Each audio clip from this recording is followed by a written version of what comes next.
Uh, okay, guys, so it's being recorded from now on. So I just want to make a brief introduction. So this gathering has been organized by the Weekly Fasting Group. It's a very big WhatsApp group, international WhatsApp group of people, of like-minded people who cultivate the habit of fasting between 24 and 36 hours every week, week after week after week. So that is the purpose of the group.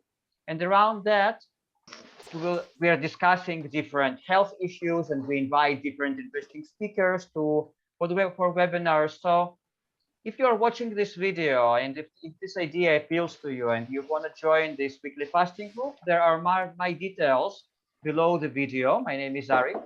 I'm the facilitator of the group, and you're welcome to send me a WhatsApp message, and I will happily add you. Now, guys, please, everyone except for Ranjeet, please mute yourself, because we don't want additional noises in the background. Oh, Ranjeet, I muted you by mistake. Sorry. Please unmute yourself. And yeah, and today we have with us amazing Ranjeet. We already had one webinar with her, which people liked a lot. And today we'll just continue our discussion, our inspiring talk. So Ranjeet, over to you. We are happy to have you. Yeah, wow. Number one, the honor is always mine. The honor is always mine to serve, because this is what this energy is about. It's about service is one part of the energies that we share, our experiences, so we can expand in love. So the honor is definitely mine. The first thing I always ask people to do is like, we all come with our minds here. You know, we always come with our minds to try and understand, or we come with our minds to even, we might feel unworthy, or we might feel form of judgment or comparison, and all those things that come in our mind, our fears. So I always say to people, look, you know, this is you know, dropping of the mind game, right? So, and people call it program minds and all those sort of things. So I just ask you just to, you know, basically park your mind outside, because to me, this whole journey for me personally has always been a soul journey, nothing else. And fasting is just something part of that. So we have to speak heart to heart, you know, we have to go into our goosebumps. We have to go into our feeling state, and we need to go into the purest of love, unconditional love, and just penetrate that through in this webinar. You know, tonight or wherever you are in the world, it's 3 a.m. where I am in Brisbane, Australia. So I don't sleep much, as many people would know. One of the things I like to clear up, Arik, from our last interview that we did, I just live in another world. We all live in our different worlds. And I think of fasting as when you're in a dry fast. Hello. I think of fasting as when you're in a dry fast, so no consumption whatsoever. So that's the way I look at fasting. I know there's all these different types of fasts that we can do. So I got a little bit confused last time, because I was thinking, okay, you know, people want to know the number of days and all those sort of things, where to me now it's irrelevant. It's like a normal lifestyle for me. I don't really count days anymore. I'm on a 3 month currently dry fasting type of schedule that Soul has guided me on. So I started in season change, because I find season changes are very, very powerful for the gateways to be open. It's something I was guided to do, you know, even 3 years ago when I actually did my first 21-day water fast, which was around Easter time and Christ consciousness. So this time around, I've actually gone into I've already started. So I did 6 days of dry fasting, and then I went into 3 days of liquids.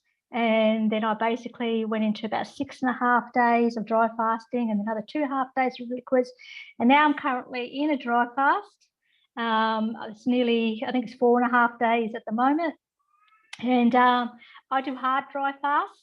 But today I actually had a shower, because I wanted to ground myself, because I was in such deep meditation today.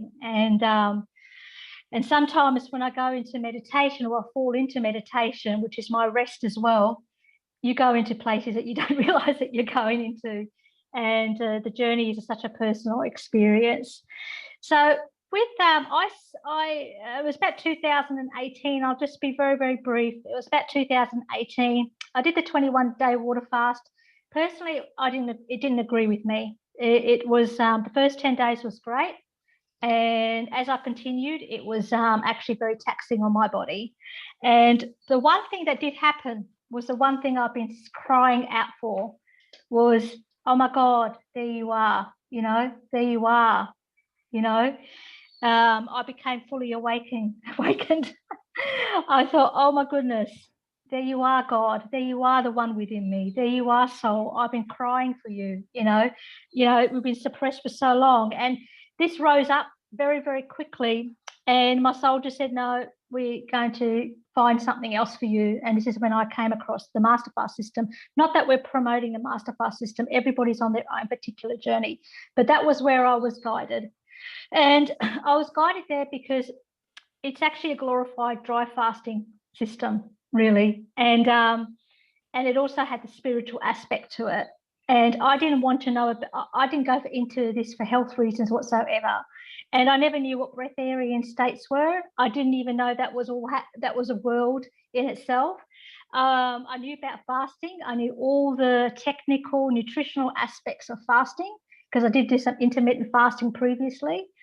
And I never did fruit diet. I never did UT diet. I never did any of those diets previously. I was actually eating and nutritional eating as well. So having nutritional shakes and all superfoods and all that sort of stuff as well.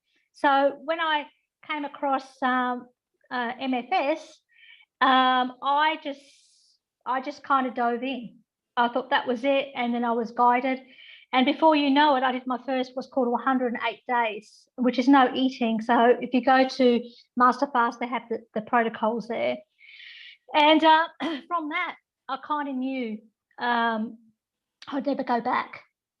My system had changed so much, and I was just so in love with myself. I was falling deeper and deeper in love with myself. And even in that journey, you do get stripped away. So 20-year marriage dissolved, and lots of things happened. I actually became homeless for 15 months. I don't share too much of this stuff, but these are the things that happened to me. I'm not saying this is going to happen to everybody. But the thing is, it put me in a situation where I actually went in deeper within myself, because the only one that you can truly rely on is the one within you, and it actually took me to that place. And in every moment, all I wanted to do was to be with the Divine One. There was nothing in this world that was going to take me away from that. It started to fill all my needs on so many different levels. And I started to have some really interesting experiences, like what we all do on a certain level. And I started to awaken, which we're going to talk about the male and female unification. I started to awaken the goddess energy in me. And I didn't even know it was a goddess energy, because I've been male energy for a very, very long time, going through work, my career. My last job was actually, a general manager for a hospital system department that I was in. So, and I just thought, oh my goodness, what's going on? The energy started to really, really arise. And I remember when I had my first, I don't term names or anything like that. I don't even do chakra aligning. I don't even do yoga. I don't do any kind of, practices except for maybe dancing, walking, moving the body, singing. Now lots of singing. I do different things, because not different things, but that's how I kind of flow. And I just wanted to be in love with love. And that's why we started what's called the Deep Dive in the Soul group. I would never, ever, ever start anything on something like Facebook or even social media. But I would start something for something like this. And I was guided to open that group up, and not knowing where it went. And if you went to Masterfast YouTube channel, you'll actually see my journey unfold, from 2018 all the way to November 2019. So it's completely organic, unfolding. very innocent, which I am still, very childlike and very innocent in my journey. And I did a lot of videos on Master Fast as well. And I actually thought that everybody was fasting. I didn't realize that so many people had so many challenges with fasting, you know. And one of the things I knew from the beginning on this journey is that I kind of knew, I studied lots of the interviews on there, and my soul said to me, don't read anything. So I wasn't able to read any books. So I haven't read any spiritual texts or anything like that.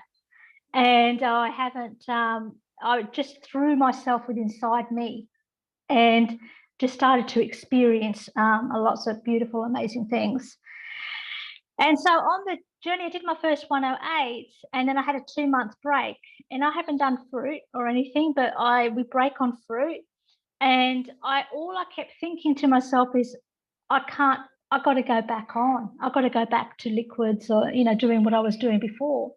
Because the first 2 to 3 weeks when I was breaking, it was good, it was okay, but then it started to get challenging. And one of these journeys with this is that it's breaking the dry fast, or breaking the fast. That is the most challenging part with the body. And my body was quite clean, and I started to have things like Kundalini experiences, and I didn't even know what that was. So I had one of my first Kundalini experiences, which I call it the orgasmic state, or ecstasy, or bliss, or, whatever you want to say it is. But it was a unification between the male and female energy. And I just went, oh my goodness gracious me, what's this? And I just wanted to go back into that again. So my whole being just wanted to be with the divine. All my needs were being met. I was being nourished with wisdom, and I had so much information flowing through me. Of course, we go into all the different worlds or dimensions and realms, and all these sort of things happen. We go into emotional healing. Emotions come up, they rise up, and we go into those types of healings. And then I was taught about, guided to master art, that I'm a master artist in releasing. Because we always got to keep letting go and surrendering in this journey. It's a continual surrender. So when I did that, then I actually did I did 2-month break, and then I did what was called 180 days, okay, of Master Fast System. And then I continued. So basically I nearly did about another 4 108s. And it just rolled into that. And I was still living, doing everything. And, the toughest journey is living in the Western world. And I there was no turning back. So my body had adapted and changed so much. So there was just no turning back. All I could do was focus on the light. And that's basically what I did, while still living in this 3D world and doing the things that you need to do, which can be very, very challenging, and plus all the external environments and stuff that is going on. But there's no way in the world, no matter what was going on in the world or what was happening, the one thing I knew that I could do in service is I could fast my body and bring in light and bring in more purity of love onto this planet. And wherever I walked and whatever I did, those energies were definitely experienced by other souls, other beings, trees, nature, all that sort of stuff, the ocean and everything like that. And I kind of realized very, very quickly that I was starting to get fed by energies. I was starting to find that my skin was breathing itself and pulsating with the universe. I was becoming one with everything. And I started to experience a lot more deeper now moments, if you want to call that. But they started to extend, a lot more. And of course, the mind gets confused because I was living in the world of what's called uncertainty, unknownness. I was stretching the boundaries. I was not looking to seek information to give my mind safety. I was just in this place where all I wanted to do was to be with that, to be with that, which is I am that what I am. And I could not escape it. So the journey was on. And I tell you, when the soul gets you and you start having that deep, intimate love affair with your soul, your whole part of you is like, we've got you, Ranjeet, like the divine's got you, little Ranjeet, you know, and you just go on a process of just complete what you say. We are all whole and healed.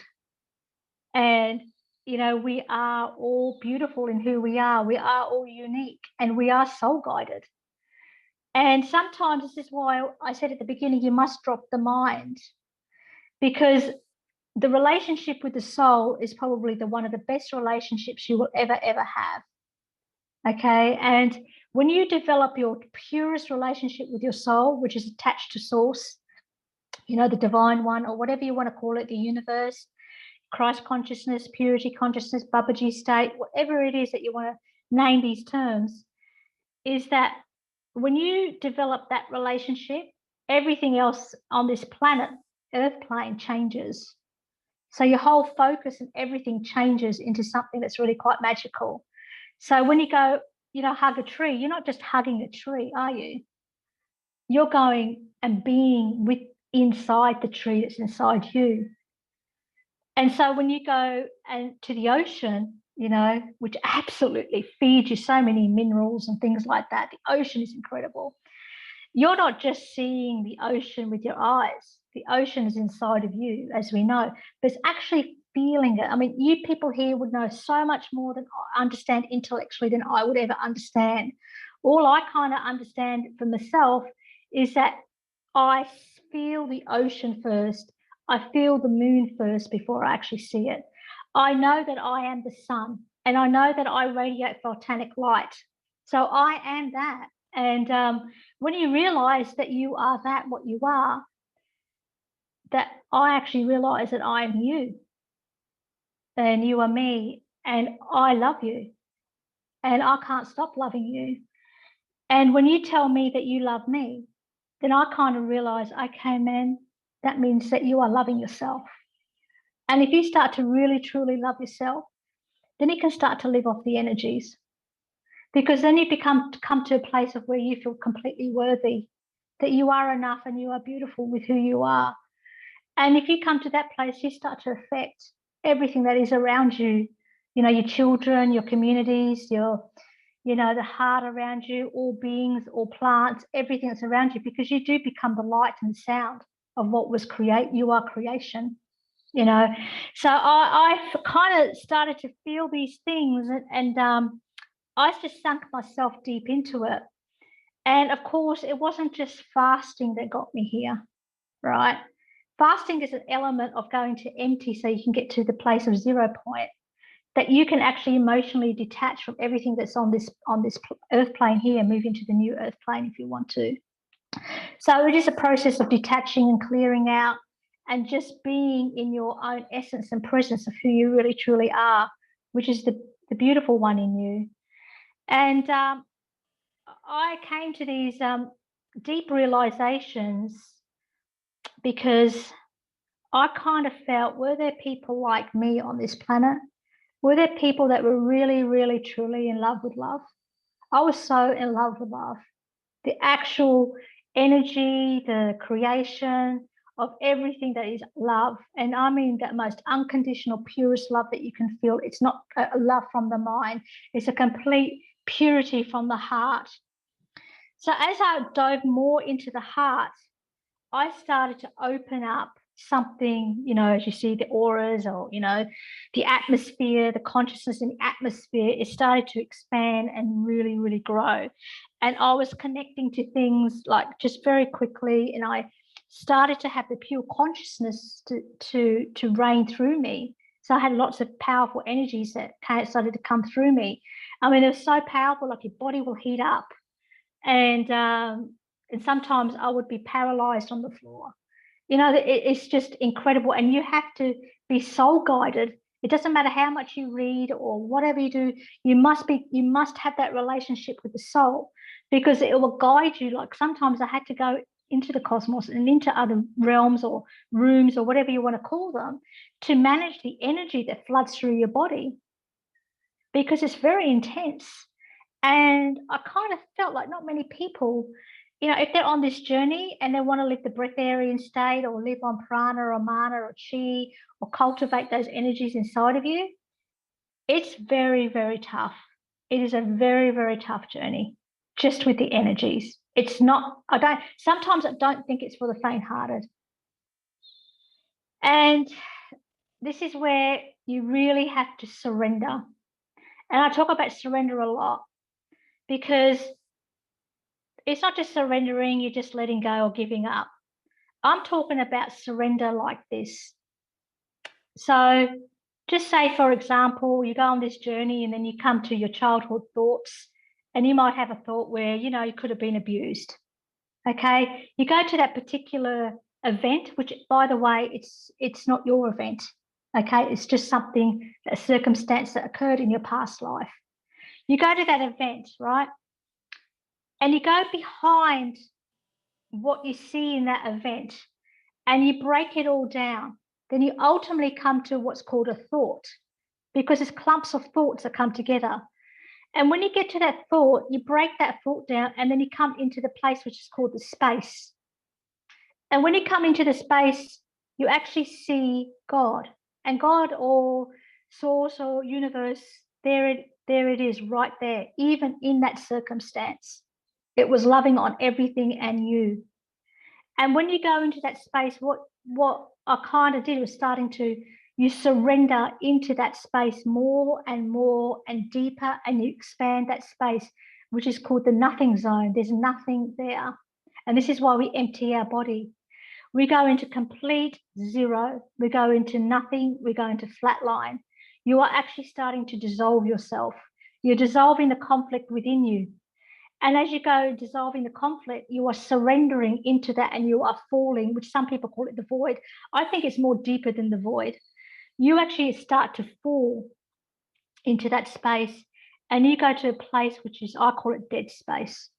You die. You literally die to yourself continually.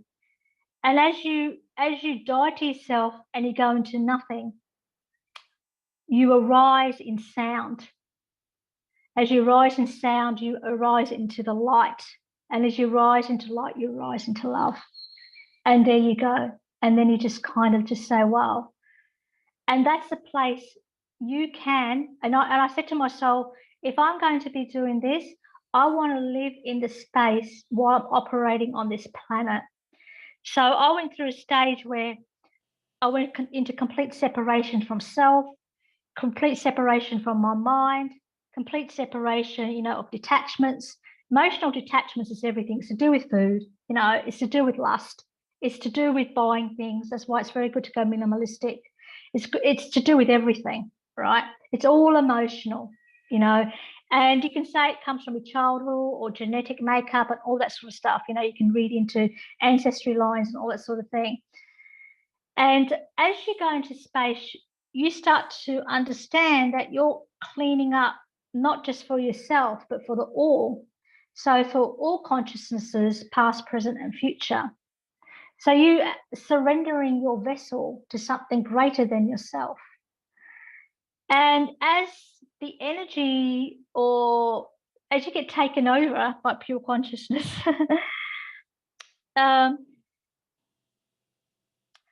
you kind of start to realize that even the self that's being separated, which is your personality and who you are, has so many different aspects of itself that one of the questions I asked is that I like to still keep little Ranjeet here, which is part of your ego, which is what keeps you grounded and keeps you on this planet.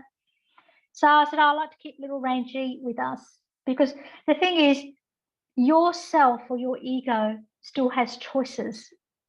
So you still have a choice about what you do and what you choose to do and all this sort of stuff.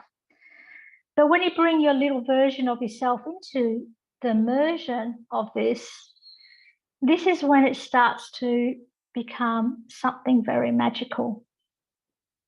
And you start to become one with you and with everything else around you. And you start to go into different worlds and universes. And you start to obviously have clairvoyancy and, you know, all those things that, you know, the magic and everything that happens, all that starts to come relevant. And, you know, the magnetism of all that, which is some people call it female divine energy and things like that, is that when you have the ego here and you bring yourself back onto this planet, you start to realize, okay, the male and female energies or the electrical and magnetism starts to ground you back onto this planet. So you descend into you. So you ascend and ascend, and you're continually in this infinity loop of love. And I lost a lot of weight. You know, right at the beginning, I went from 86 kilos down to, I think it was about 47 or 46 and a half. So you're looking at nearly 40 kilos of weight loss. And it's only just been recently that I've actually been putting on weight while I've been dry fasting. And I've been getting a lot stronger because of the electrical energy, right? Because I've got muscles on me. I'm stronger than I was ever before. And, you know, I've done 10 kilometers run on dry fast. I've been dry fasting for a week. I've done runs. I've done all sorts of things. And to me, the mind finds it absolutely incredible, but the one inside of me finds it normal. It's just normal. Like, this is how we were supposed to be, right?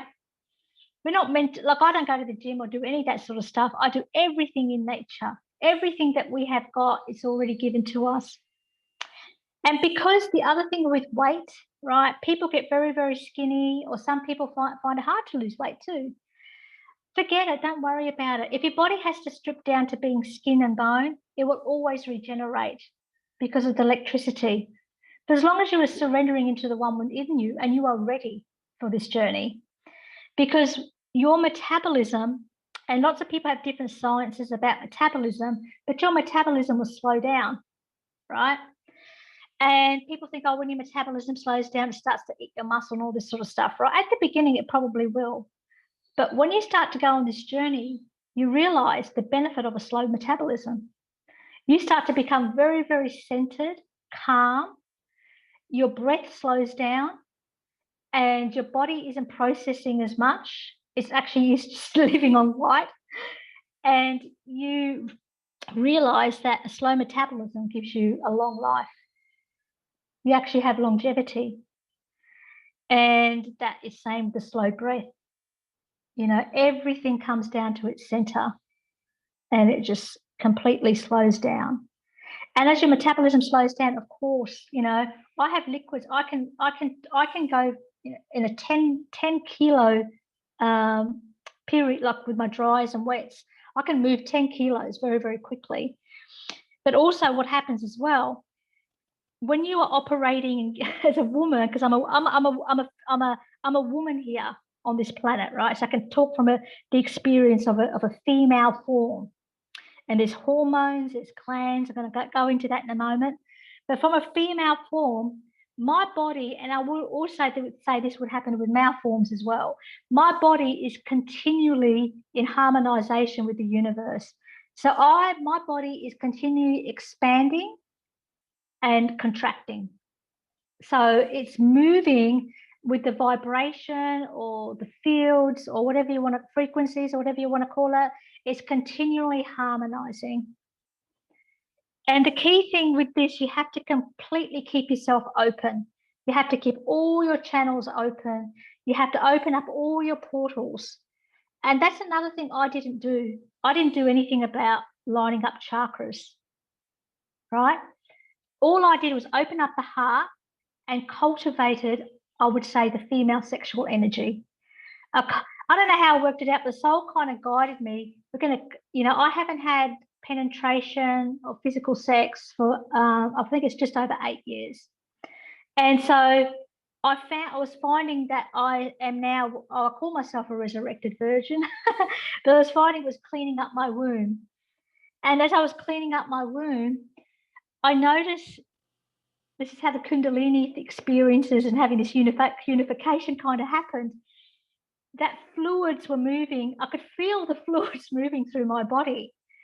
And I've even got proof. like I actually get oil dripping out of my eye, and I went to the optometrist, and they said you have excessive oil coming out of your eye. There's other things that happen as well, and so I was like all this fluid, and I'm going, I'm actually getting fed also on the nourishment of my own pure fluids. You know, every cell in our body nourishes us. It gives us everything that we need because the one cell, which is the atom or whatever you want to call it, is the creation. That's where we come from. So these things are just, everything in your body is just continually feeding you. And when you come into a deep, deep realization that's happening and you are away from your mind, okay, you must clean out your body. You do have to clean out the gunk in your body so you can really, really, truly listen to your body better, okay, and really be guided by the soul. Because sometimes, even in my journey, I thought I was actually listening to my body, but I wasn't. I was still blocked up. And there's so many emotions that are caught in the body, you have to release them. They must be released and let go. So these fluids would continually feed me. So I was starting to have these unifications, as I call them now, with the male and female energies.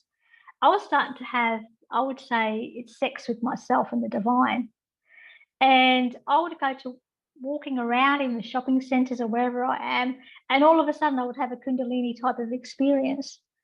And I would be on high, on joy and ecstasy. I would dance. I'd have so much energy.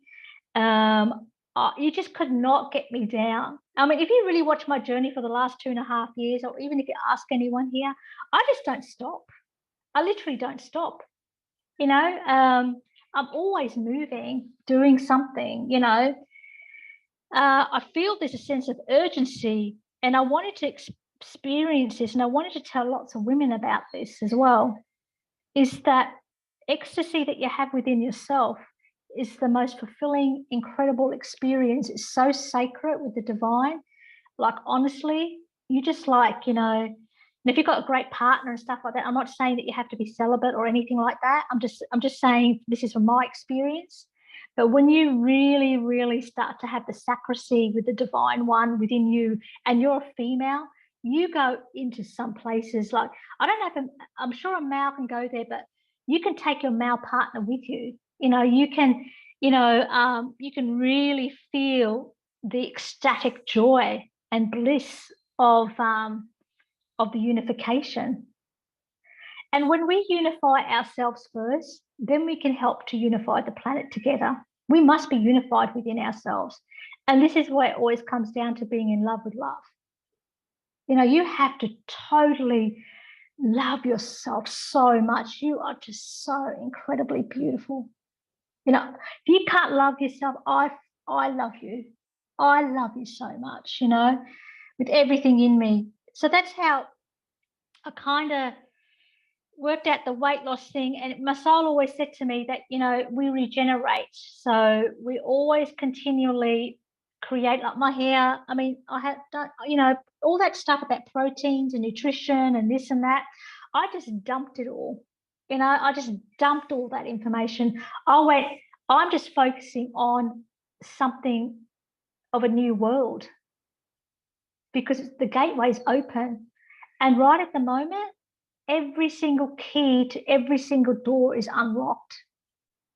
You know, everything is open. We're completely naked inside. We're completely transparent. I mean, you can see it all happening everywhere on a micro level and on a macro level and on a universal level. Everything is here. It always has been, past, present, future. We are completely opened. We don't even listen to, we know the bullshit barrier. We know what's going on. You don't have to say anything. But the one thing we must do, you have to focus on the light. You have to focus on the love. If you can generate your vessel to be a gateway for the divine one and move through the earth, and we move together in expansion as one love, this is why I'm here, and into the unification, we can do suddenlies. We can correct so much generationally and for the future, and for the future souls that come on this planet, and for releasing the souls in all the realms. If we are able to be in love and really kind of unify ourselves, I mean, I am really going to say this, like, honestly, with your mind, don't go around keep reading things all the time. Don't go around following people all the time. Follow yourself. Become your own master. Be the head of who you are, no longer the tail. Be that woman, that man of why you came here on this planet.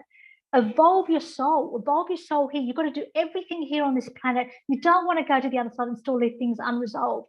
You want to do it all here. You want to evolve your soul. Give everything that you can, but take your time to adapt your body. You don't have to do it fast. You can move through different phases for yourself. And one of the things that Arik does, and we do it too in Soul Group as well, is that you fast once a week. You fast once a week. It's consistency. Do that one task, that one activation, that one thing, because the universe will come with you. It will come with you when you're activating that way. Do not give your fasting away to anybody, no matter what's going on. You do it. You do it. You be soul guided. You never come up with any excuses. You do it. And we do new moon fasting, so we can set our intentions. And we do full moon fasting for 3 days, where you die to yourself and you resurrect a new being. And we do season changes. For some reason, the soul kind of guided me for these patterns, and I went through this, and it's worked for me, and I believe it can work for other people as well. And Arik, I just wanted to see if there was any questions and if everyone's okay, because I'm just going to keep talking. Everyone's all right? Anybody got any questions? Are you all okay? Oh my God, it's just so beautiful when you're listening. It's just amazing. So the other thing, I want to get into is practices. Have you got a question? Beautiful. Are you right? Yeah. Anybody? You're good? Yes, guys, just feel free to ask questions if you have Yeah, any. okay. Yeah. Oh, thank you so much. Thank you. I love you, Tatiana. I love you, sweetheart. You're such a beautiful girl. Oh my God, I love listening. Oh, I love you, sweet Janda. Oh my God, you are great. Oh, someone's got a question there, Arik. Yes. Yeah, please. Yeah, Hi. please feel free to ask. Yeah. My name is Shez, and I'm coming the first time. And I'm new to all this fasting thing and spiritual fasting. Obviously, I'm new, and I want to say the real truth. That first of all, my English is not so good, so I didn't understand everything I tried. But I want to say the truth that all the time I'm thinking about food. You Okay. spoke, and I thought food. And how can I take? So I guess my question is, can I take something from all you said, something that will help me immediately, because I don't know, my relationships with God is so complex, and so I don't feel God every moment, really no. So how can I ask myself how, and maybe I ask you, how can if and how I can take something from what you said and take it to, Arik, maybe you can help me to translate לצורה הגולמית והראשונית שאני כל כך חדשה ובתולית בזה.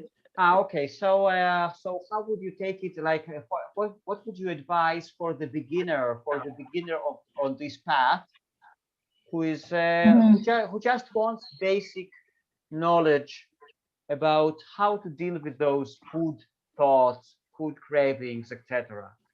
I can definitely give you two answers, right? One is my personal experience, which is pretty way out there, which is very challenging for most people, which I will actually disclose that. The other thing if you came to me and you were asking me something, I would just say start fasting. I would say start intermittent fasting, like maybe like there's lots of information out there with intermittent fasting. Just stop eating, just have a rest. You could just eat for 6 hours a day and start bringing the window back, maybe having 2 meals, right? Don't go too like I'm just kind of feeling you out.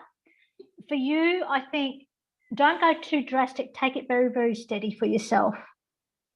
Find something that you resonate with on the internet or YouTube or whatever it is, and follow that system. Okay, follow a system that's going to help you so you don't have to think so much. And also Arik, what he does in his weekly fasting group, which is absolutely fantastic. Everybody should be able to fast 24 hours. Everybody should be able to do that. And you will have those feelings of cravings of food and things. That is normal. That is very, very normal. Your body is going through a change. So you're going to get uncomfortable, and it's okay to get uncomfortable. Accept that, allow that to happen. But start somewhere, just start somewhere. That would be my advice to you. For me, about cravings, it's the one question that I always get. And it's one of the things I did when I first did my started my first fasting. I said to my higher self, I'm giving you everything that I've got here. Can you please freaking I commanded it and demanded it. Get rid of cravings for me. Because once you overcome cravings, this journey does get a little bit easier. So for me, which may not happen for most people, I went into a realm, and I went to a place which was called my feast table. I created it and manifested that.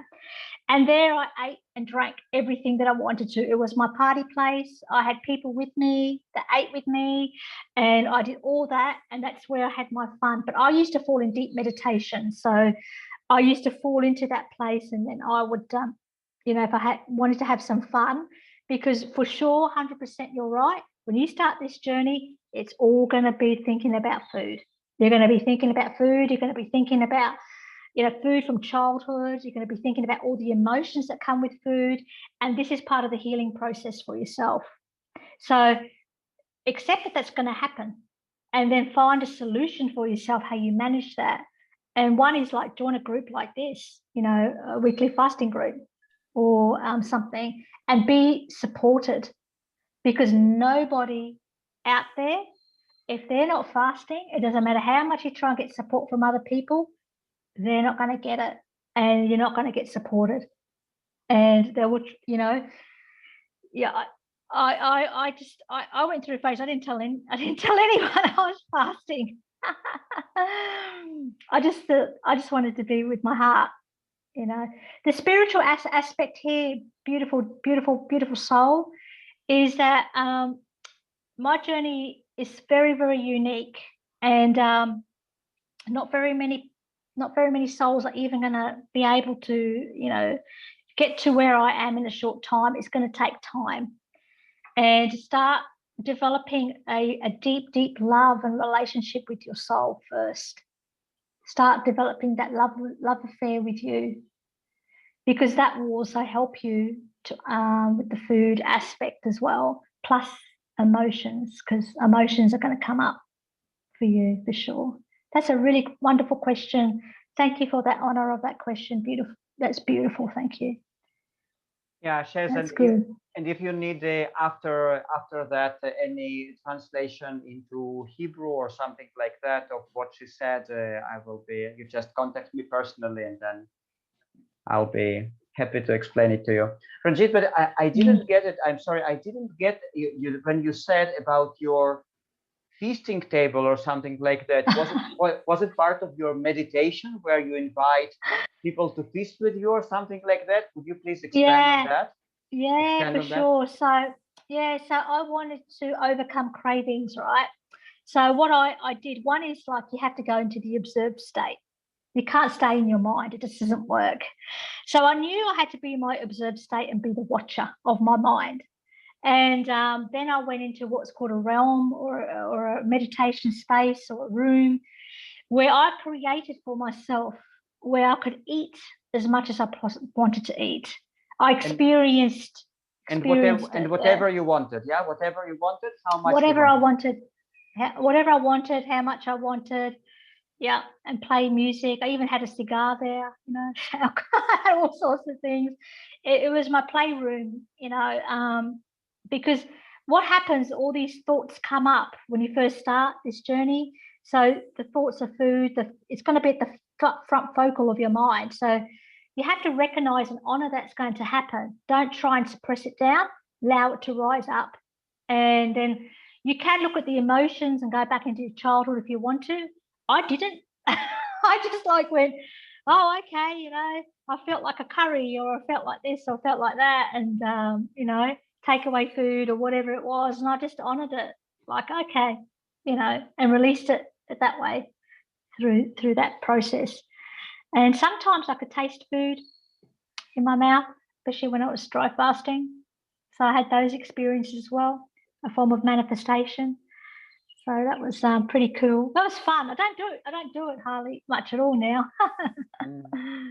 Yeah, but thank you for that, Arik. And then yeah, and then after being in this realm, did you do did you make any special effort to let go? Let's say you were at this feasting table and you ate full and you enjoyed all kinds of things.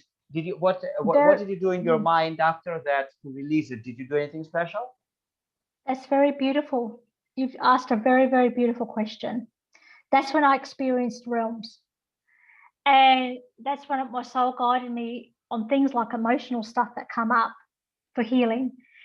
So I would go into the realms, and I even went through this. I met Eve there, you know, like Adam and Eve, met Eve there. You know, you start to meet beings, and then, you know, I did a lot of healing with my soul there, and my beings and stuff. So lots of letting go, lots of emotional release, and, you know, going and cleaning all that out through the body. Because what I know now, which I didn't know then, I was actually going into my energy body, not my physical body. And so I was portraying I was coming out of my body into my energy, and I was going into a space that was either within myself, that I would go, and they would, you know, the universe would take me there. And so I started to see lots of things, you know, like, you know, all the people talk about the starseed stuff and things like that. So I used to see, you know, so much, you know, and I was teleported in, you know, different places, and I surrendering into this is one of the most important things, because when you're actually on this journey, you're doing it from your heart. You're going in. You're not going in from the mind. You know, it's beyond imagination. The mind will give you pictures to help you, your mind, little Ranjeet, to try and help her understand what's really truly happening with her when she's going inside herself and into these realms. Allow the flow to happen. And this is why I say it's very important to open up your heart and be in love, because sometimes you don't want to go to some dark places, right? Because that might happen. So you want to really, really kind of open up your love channels and everything, and your portals, and move that energy through, because, you know, it can be, for some people, it might be a bit, might be daunting, or, you know, challenging, because nothing is just all rose-colored glasses. It's a raw journey. It's raw, you know. Yeah. But that aspect is. But general fasting, which is about the physical body, if you're staying in the physical body to try and heal, that's a little bit different, because you're just fasting the body, and you're helping to go to your higher self to help you to eliminate food cravings and stuff. So that very good question. You were good, Arik. Yeah, Ranjit, it's very, very interesting and inspiring. And I also wanted to ask about that. So, because I think that there is lots of potential in this particular technique, or in this particular state of mind of creating this feasting table and just eating full. So, have you? So, if you had to systematize this particular technique for a person who has food cravings, so would you add anything to what you have just said? So, what would be the first step? Well, it would probably be close your eyes and just find yourself around this table. So could you please say in a more systematic way for people who would love to adopt this particular technique? How to do that? yeah, I feel for every individual, find a way that you can uniquely meditate that helps you to meditate. You know, like for me, it was nature and being near trees and stuff, and you know, so find a way that where a technique that you might be using that you're using for meditation, so you can slow everything down and go inward within yourself. And I would say, try not to be serious, rather have fun with it and have the joy with it, be childlike with it, and be very innocent. Because once you let go of the adult mind and all that stuff of trying to understand it, don't try and understand it. Just allow it to be and allow it to flow, and find your own unique way that you meditate. I'm really sorry, like with me in my meditation, I didn't do any technique, you know, I just used to fall into it. You know, I just fell into it. And I don't know how I did that. I think it's got a lot to do with surrender. You know, really, really surrendering into space within me. Yeah. Awesome. Thank you very much. Yeah. We have another question here on the chat. So it's from Alexandra. She says, I just love listening to you, dear sister. And then she's saying, when you are on liquids, is there any liquid that you are guided to? I still have pasteurized juices, not as much as I used to. I am actually having a little bit of, I don't really drink a lot of water, but every now and then I have a little bit of mineral water, like sparkling mineral water with some lemon and lime in it. I'm just trying to think. When I kind of break a dry, it's like breaking on, like people breaking on something, you know, breaking on food, I suppose. I take a long time to break. I put a lot of love in any liquid that I have. So, because my tummy sometimes, I'm okay most of the time, but sometimes my tummy can be, you know, a bit sensitive. It doesn't actually really want it. And because your body absorbs a lot of its own fluids, like even urine and stuff like that, because you sometimes still do produce urine in dry states, you know, so there's so much fluids that inside of you that it absorbs. And so my first day of drinking, I try not to drink a lot. And I would drink a lot more the next day. I really don't have a system anymore. It's very much, you know, I might go to the shops and I pick up prune juice. I went through a phase where I drank heaps of coconut water, and now I don't hardly drink any coconut water.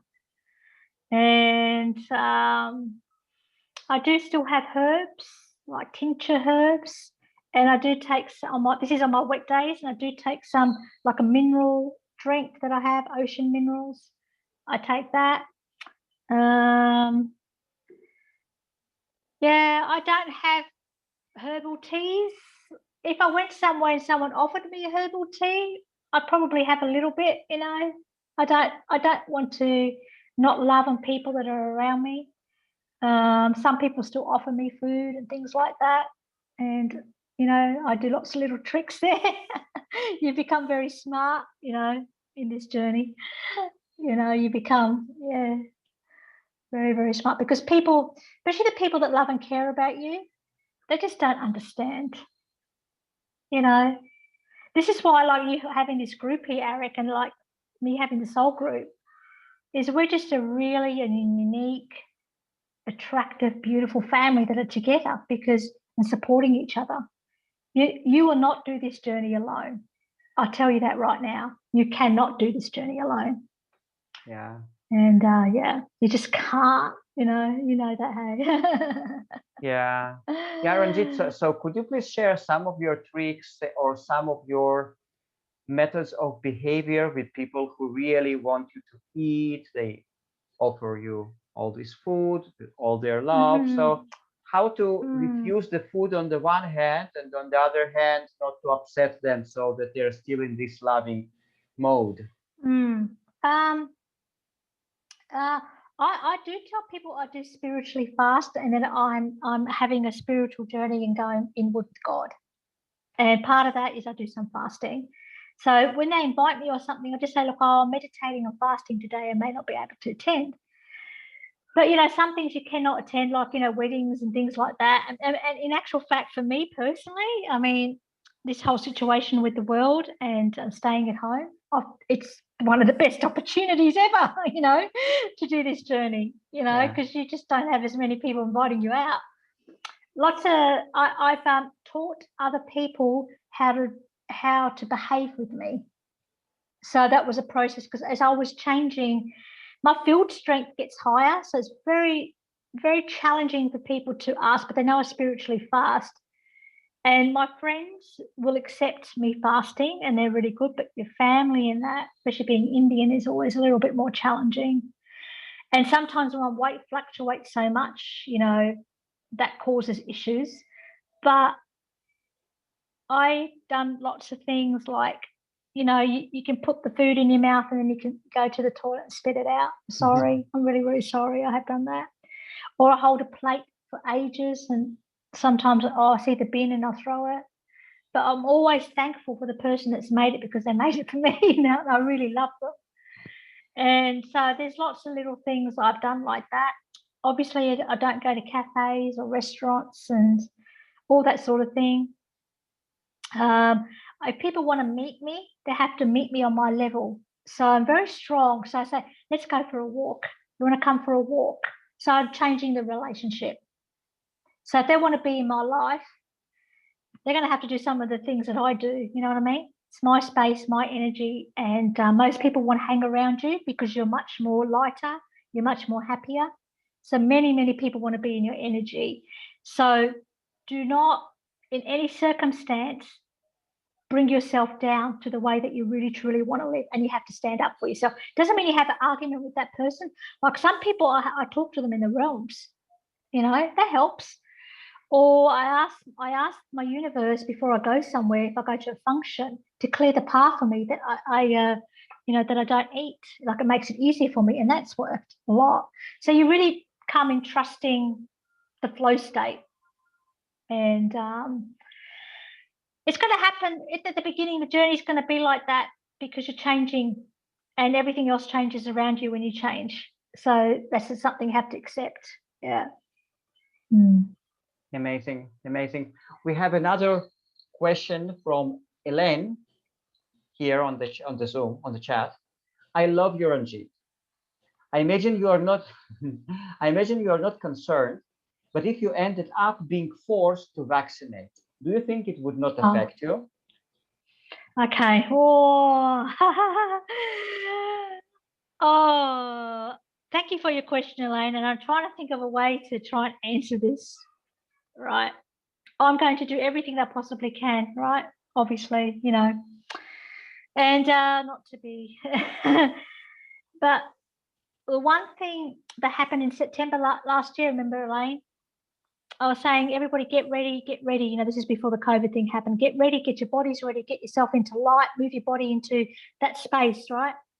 Because chaos is about to reign, and chaos is still going to reign. And when you move your body, what I'm aware of, when you move your body to more closer to the DNA of the divine one, and you bring yourself into a higher place of love, it's like anything that you put into your body should dissolve, right? And correct itself. And I think if you're forced in a situation, and please, I hope people aren't forced. I do pray for that a lot. But if you are, move into love as much as you possibly can, and move into the light as much as you possibly can. Get your bodies ready. Get your bodies prepared and ready. Some people might already have vaccinations, and if you have, just really, really love on yourself. Love is the thing that dissolves everything. If you come into oneness, it's the thing that's going to dissolve it all. The conflict, conflict's not just emotions, it's everything that's inside of you. But really, really feel the heart and really drop the ego, because The mind, you know, we think that we're in our hearts, or we think we're talking to our higher selves, but half the time we're talking to our minds. You know, the mind is such a big trick. You know, it will try and get you back to safety or get you back to what you know.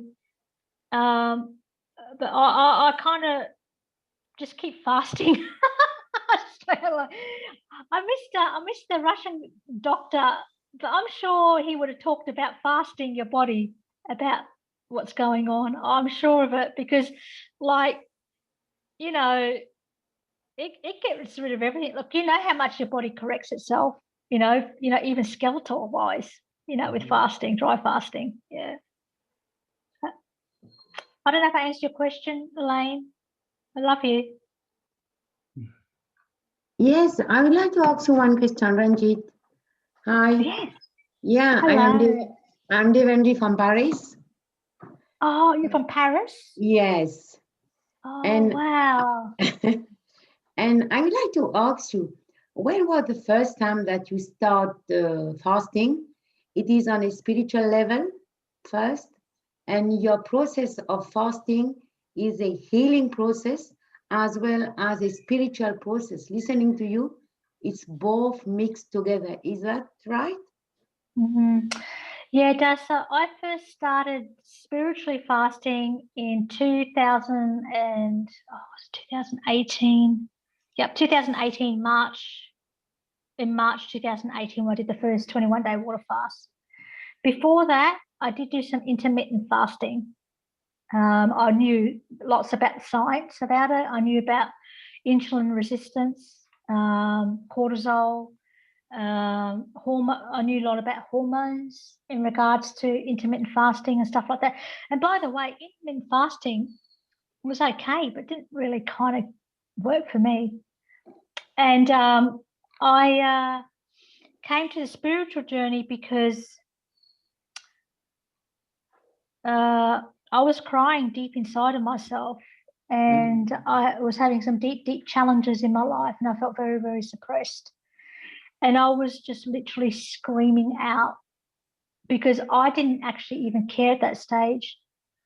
I surrendered so much within myself, I didn't care if I transitioned over, put it that way. I had no fear of transitioning over. I was trying to find me and the freedom within me, and I knew it was there. And I surrendered into that, and I got a glimpse of certain things, and then it became the whole journey of something spiritual for me. It was always about having the relationship with my soul. I wanted to find my soul again.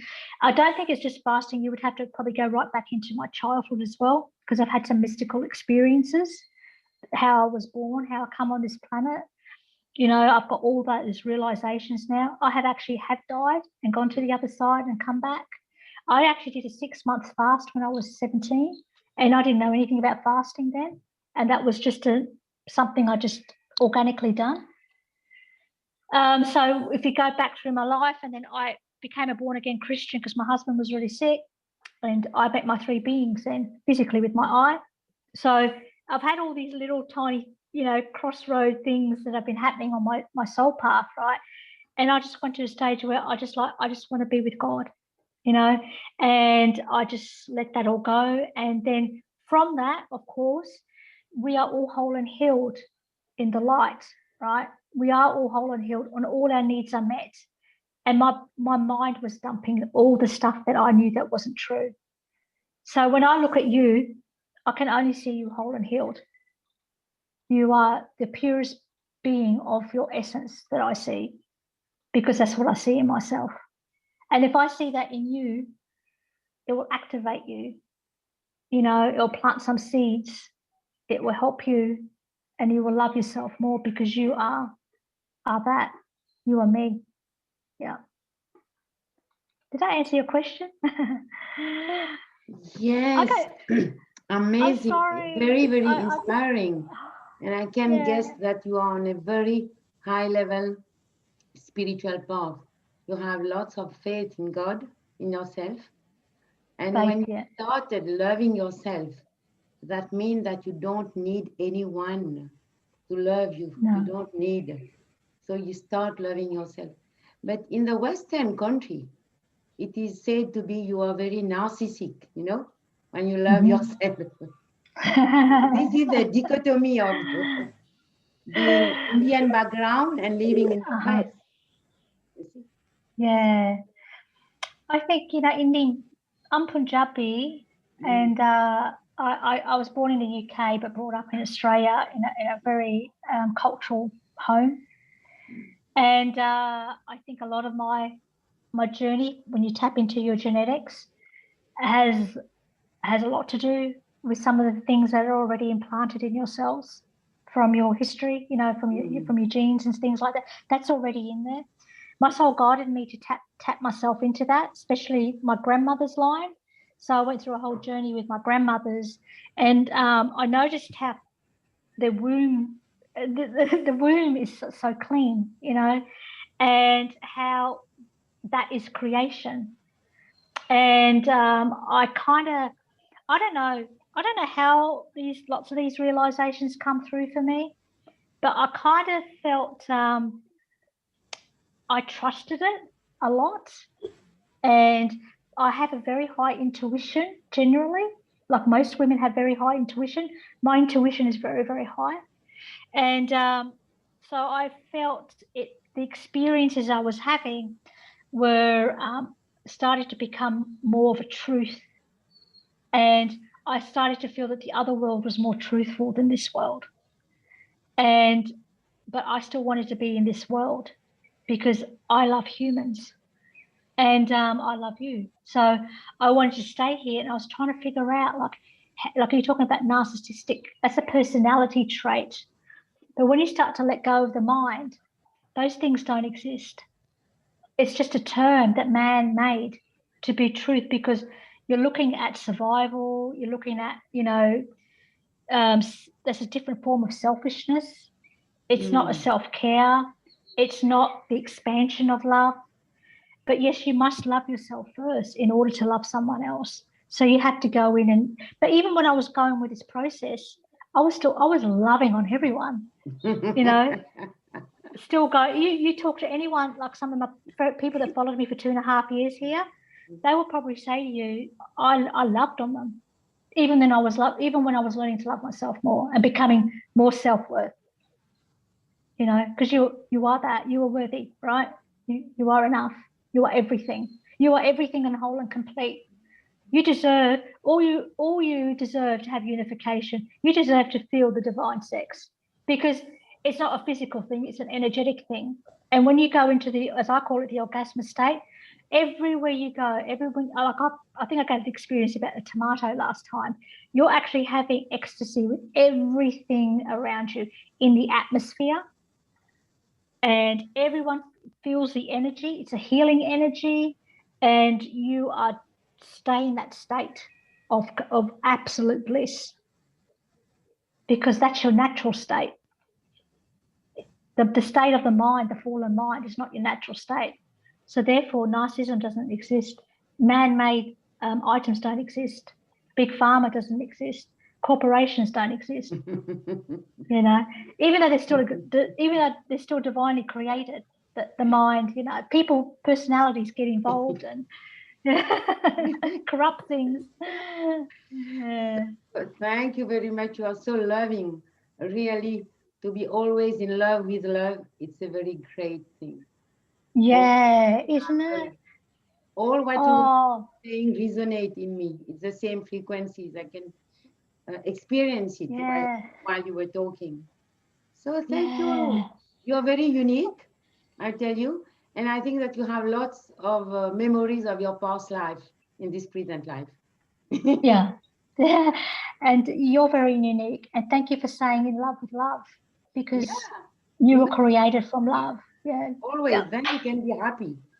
Yeah. Absolutely. Yeah. So thank you a lot. Oh, no, thank you for your presence. Thank you for your presence. You are so beautiful. Love you. Love you too. Thank you. Ranjeet, we have another question on the chat from Svetlana, and she is asking, if you sleep, at night, and how much if you do. And she also asks any breathing techniques. So I don't know if she means breathing techniques related to sleep or in general. So that's what she's saying. Yeah. So sleep it varies, but generally, 3 hours, sometimes 4. I've even had 2 days of no sleep. Especially when I go into deep meditative states, I don't tend to sleep hardly at all. If I get a bit of stress in this 3D world, I tend to sleep a little bit more. And if I go into a body healing, sometimes I get taken out and I go into realms, and so the healing takes place there rather than here, because you can get the corrections and that happening in the other realms rather than here. So sleep is very, very minimal. Like I've had 3 a.m. or 4 a.m. I don't know what it is here this morning in Brisbane. I've been awake all morning, but I did have a 2-hour meditative rest before coming on here. What was the other question? I can't remember. Yeah, if you have any breathing techniques. Oh, breathing. Do you know, I mean, slow breathing is the best way, right? I haven't done any practices of breathing techniques. I do the slow breathing, like breathing through your nose and just slow breathing. I did watch some videos of potato breathing, and I'm not into Wim Hof breathing. I think it's a good survival technique. I think it's great if you need to do those heavy breathings, but you're going to engage the adrenals and things like that if you continually do that. I breathe through the nose. I breathe through my skin. So it's really slow my breathing down a lot, because the metabolism is slow. Everything is very, very calm, but I don't do any particular practice. No. Okay, Ranjeet, and I wanted to ask you, for the people who go through different health challenges, there are people on the group, in our group, and in general. I have 2 questions regarding this. First of all, what would be the approach to that in the context of this journey, spiritual journey, fasting journey? And the other question, what would be the healing strategy? Like how would you go for the healing strategy of different, you could call it health challenges, medical conditions, etc., such as, I don't like labels, but diabetes, cancer, and other things, more serious, less serious, etc. Yeah, like it's a difficult one to answer, because I don't know everyone's unique situation, and I'm not a medical doctor or anything like that. The one thing is, I know that fasting does help. It helps in everything. So you could use it, in conjunction with whatever you're doing and how comfortable you feel in that. I know with diabetes, fasting helps. It's proven scientifically now that it does help with the insulin levels and things like that. I mean, diabetes 1 is completely different. So I feel like cancer is a whole different ballgame. Like if people gone on chemo and all those things, you're dealing with something to clean all that out. And if you've been on medications and things like that, cleaning out the body, you're going to go through a lot. I think it's going to be a tougher journey and a longer journey, with those sort of things. From my experiences and what I've seen with people, it seems to be. There are some people that have been completely cured, for sure. With me, my number one health element that I had was chronic anemia. So I was supposed to be admitted to hospital for blood transfusions and things like that. I realized that it's about electricity and energy by fasting. And I had a very, very strong intent that I was whole and healed. I really I'm that. And I knew that because when you bring light into your body, it also creates healing for yourself anyway, because you're dealing with a whole different energy, a prana, mana, you know, building chi and stuff like that. It's a whole different ball game. Me personally, and please don't take this into that this is to be the truth, I don't believe in any big pharma terms. I don't believe in the word cancer. I don't think it exists. I don't believe in the word diabetes. I don't believe in any of those words. Because once you give energy to something, you're going to expand that to be the truth. But if you give energy to something else that is of the light, you know, of Christ, or, you know, whatever your beliefs, you know, is, or I feel that energy comes more and it expands more into your body. And your mind will always come in. So when you move towards that to be and surrender into that, I feel that that can absolutely make you whole. And I do know people that have done pranic journey and have been completely healed from all sorts of things that way. But you've got to have a really, really strong faith and a really strong determination. You actually probably even have to have a strong mind, you know. Yeah. Absolutely. Thank you. Thank you very much. Okay, guys, Can does I- anyone can else I? have any Yeah. questions? Yeah, I'm Sanjula from UK. I'd like to ask a Hello. question. Hello. Hello. Yeah, I wanted to ask you, when you go into your fast, do you simply just enter that fast, or do you think, oh, I need to cleanse my body before doing that? And secondly, is when you break your fast, whenever you used to eat, Used to eat, yeah. whenever you used to eat, what would you eat, and how would your system starts to work again? Because that's another thing, because I find that after the fast, to get the system to work again to what it used to, it's quite difficult. So I wanted to know your experience of that, because I'm also, last time I did a 1 week fast, I had a massive like experience in terms of a still mind, and my meditation was absolutely better than what it used to be, and the mind was completely still. So I resonate with all these experiences that you are sharing, because for me it looks like I happened to fall into fasting because I was moving into a different experience to what I was already experiencing, and I would like to do more of it. And personally, not just because of the body of cleansing, but more because of a spiritual experience with my connection with God. That's what it gave me last time. But the thing is, after the 5 days fasting I did, my system hasn't returned to normal whenever I'm eating food. So it looks like my body is my soul, myself. Something is happening, but I can't quite figure out what is happening.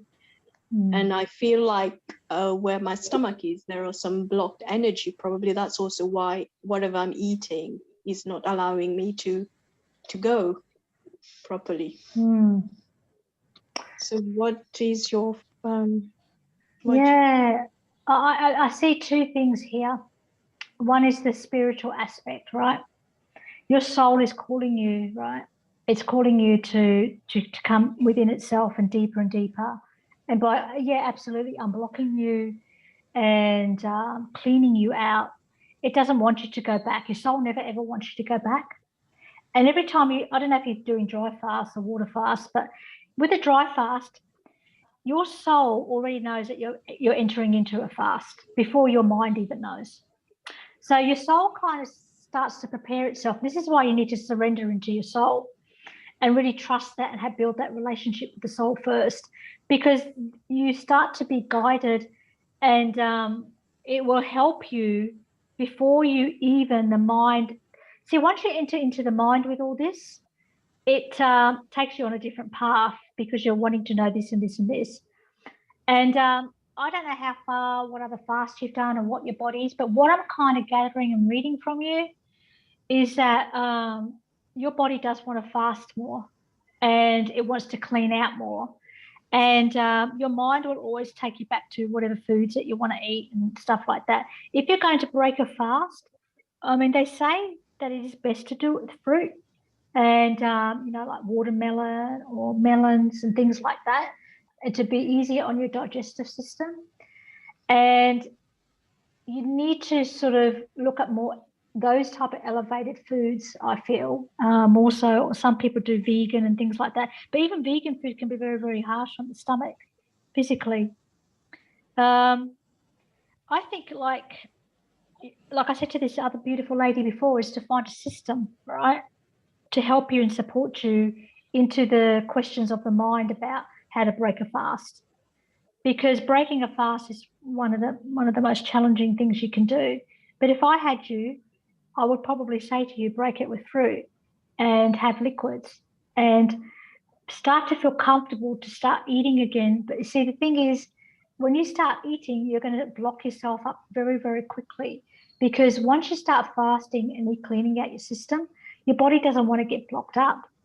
It wants to stay light, and it will challenge you. The body will challenge you to come back and fast again.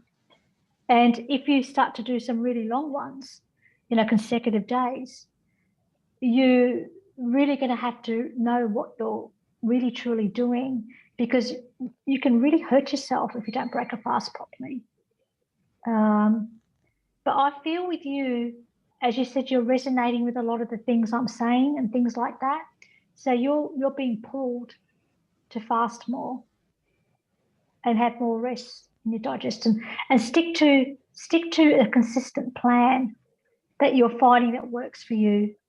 I don't know if I answered your question or not.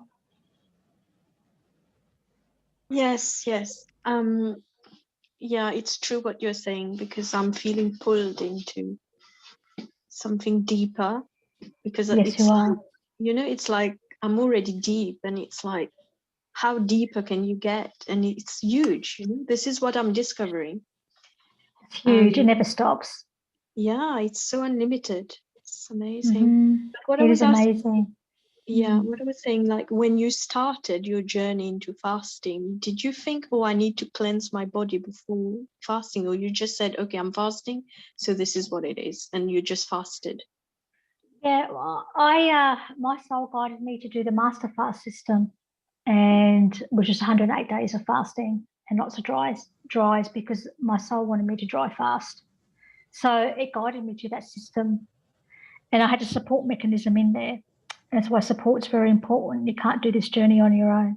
And so I was guided to a system or something to follow, and I gave it everything, every minute, everything of my whole being to that system, to really clear my body out, unblock it. And as you said about going deeper, that whole thing about going deep and the energies, fasting to me is actually not that difficult, really.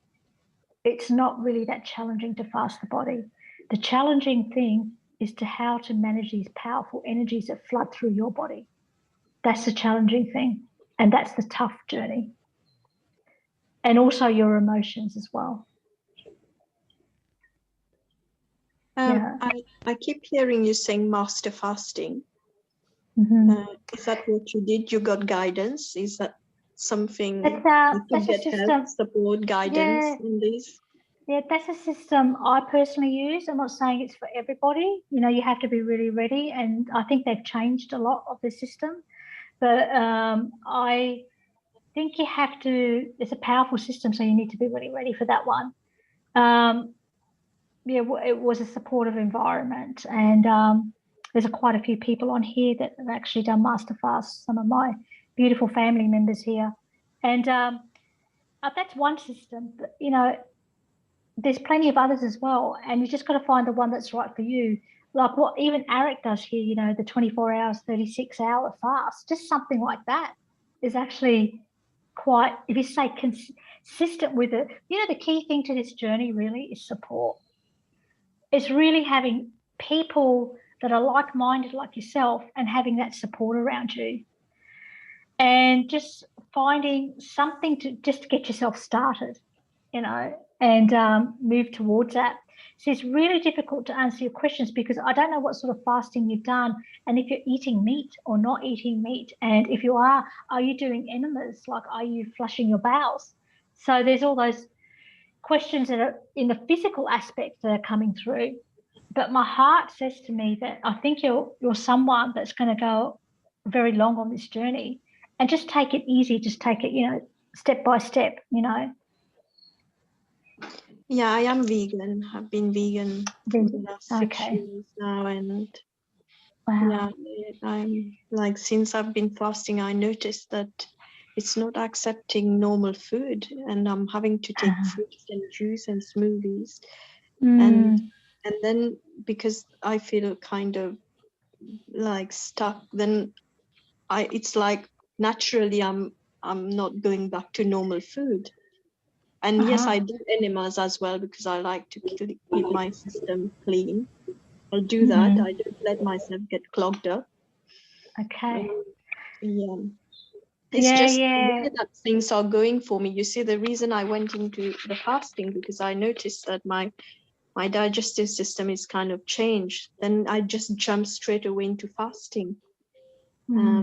And without thinking or doing any research, I said, okay, this is what I need to do.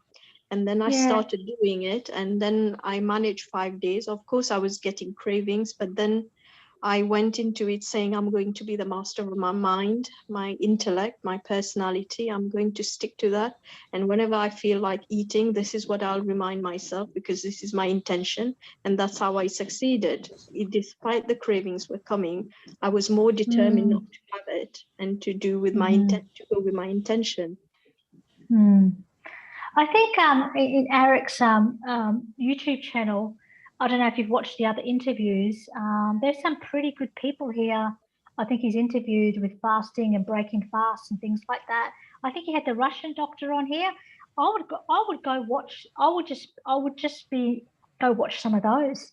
Go have a feast on all those, and really look at what other people are really doing, and just figure out for yourself with your heart which way you want to kind of go with what you're doing. But breaking of the fast is one of the it's one of the most challenging techniques, because yes, you are right, your bacteria changes in your gut and all those things happen, right, if you talk it from a physical point of view.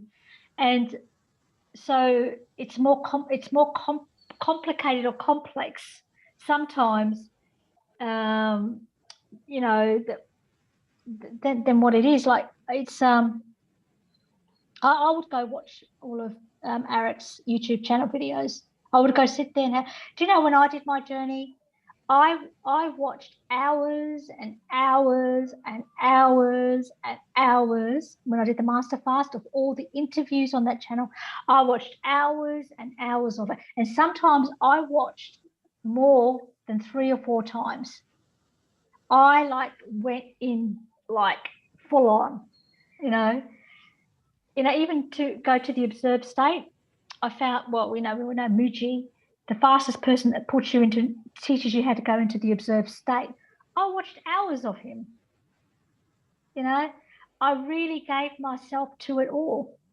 Everything, I gave myself to it all. And, you know, when you do that, everything that you do, you know, the universe knows, your soul knows, and it still now pays off so many dividends, like putting that effort and energy into it, hours and hours of it. Because every person's body is different, but, you know, breaking a fast is challenging. Your whole digestive system is changing. You're being pulled and guided to fast more. Your heart wants to go that way because it's having some beautiful experiences.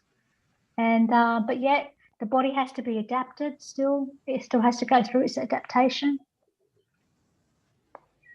Yeah. Thank you. Thank you so much. Oh, my pleasure. My honor. Thank you for listening. Ranjeet, I have just Can I yeah, just a moment. I just want something? to say something.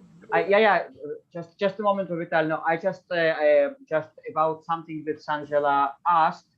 I think that liquidarian stage must can be kind of in between stage between solid food and pranic living, because liquidarian stage leaves you lots of options. You can thicker your liquids and drink smoothies. You can thinner it and make juices, and then you can strain your juices so that it's gonna be without fiber. So it brings lots of flexibility.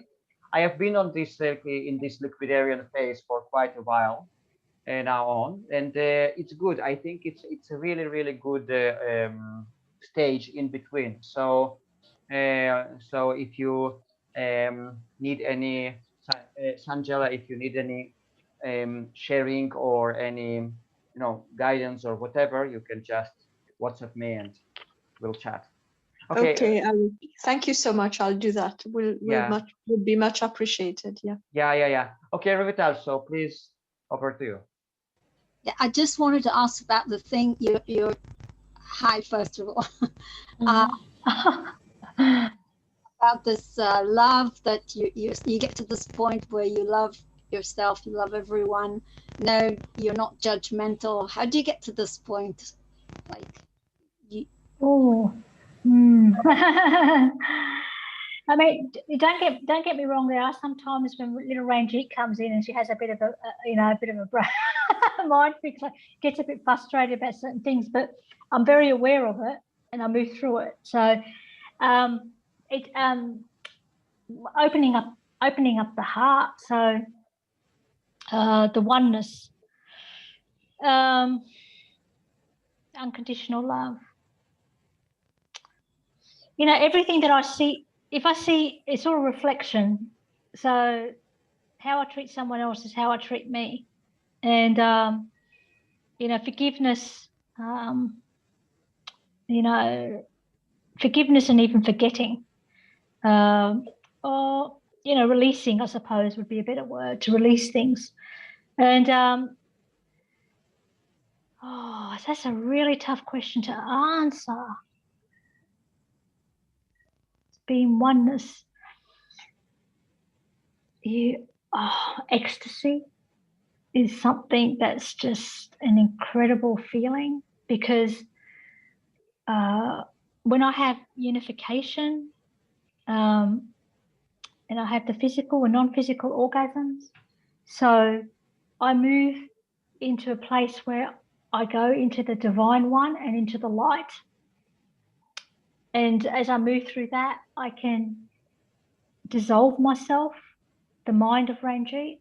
And so when I'm kind of dying always, I emerge from that, and I can't see anything else.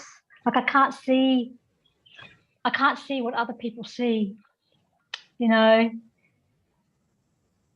don't sort of relate to things anymore. I know it's there, the world's there, and things like that. But my being just always wants to talk more about light and love and positive things rather than the dark. So put it this way, I don't even believe in shadow emotions. I don't believe in the word trauma. I don't believe in a lot of words because they have so much context around it. And a lot of them are lies. And when you realize even I'm a lie and you're a lie, everyone's a lie in this world, then the only thing that's left is love, because it's the it depends how you see things too, right? How you perceive things. So you can perceive the world or whatever's even going on in the world at the moment as something terrible and this and that. For some people it is. They could be experiencing that. But also on the other end, there's also the other energies that are also evolving up as well. And love is the unconditional love is one of them. Being in oneness is one of them, because it allows you to go more deeper within inside of yourself. Because you're actually we're nearly forced to do that because the gateways are open. And it's the only journey to go into. And then the more that you have experiences of the oneness and the love, the more that you want to have that more so. And then the more that you start to change things around you, your environment or who you associate with, like I say, support system, you know, the more that you realize that we can create whatever we want, you know, and why can't we create a new language? Why can't we create, you know, something that is more pure? Why can't I be more pure and operate from more purity and love? I have to be the example. And sometimes it's challenging, you know, and I don't mind the challenge, because I say, well, bring it on. Bring on the challenge. You can break me if you want to. You can break everything inside of me, but you'll never break the one inside of me, because that's unbroken. Because that will just grow, you know. So resilience comes involved in all that sort of stuff. And yeah, it's really going into that space and staying in the nothing as much as possible. Nothing's operating in the mind. It is calm and peaceful. We can't really get rid of thoughts completely, but it might just be one thought of, I like sound, you know, because it vibrates the body.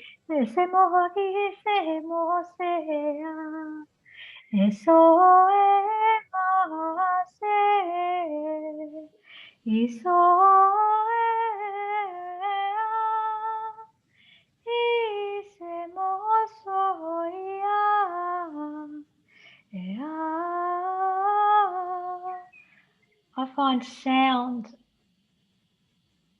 brings you into a feeling spot without thoughts.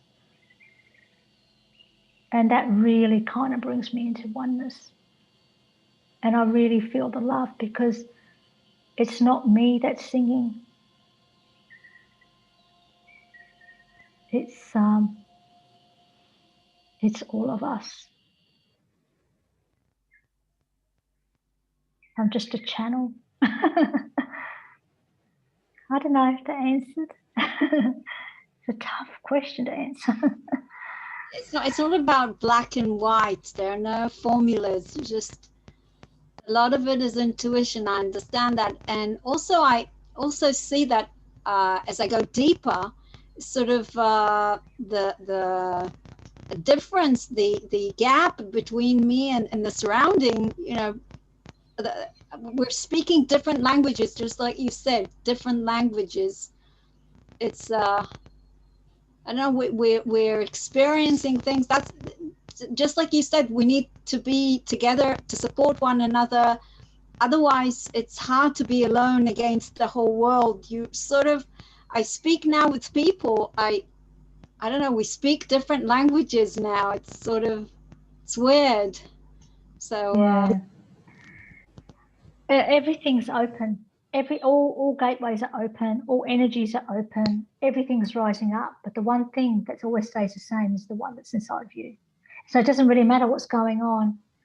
You know, when you go into duality, you know, duality is, it just continually, you know, it keeps bringing duality. So many different energies are arising.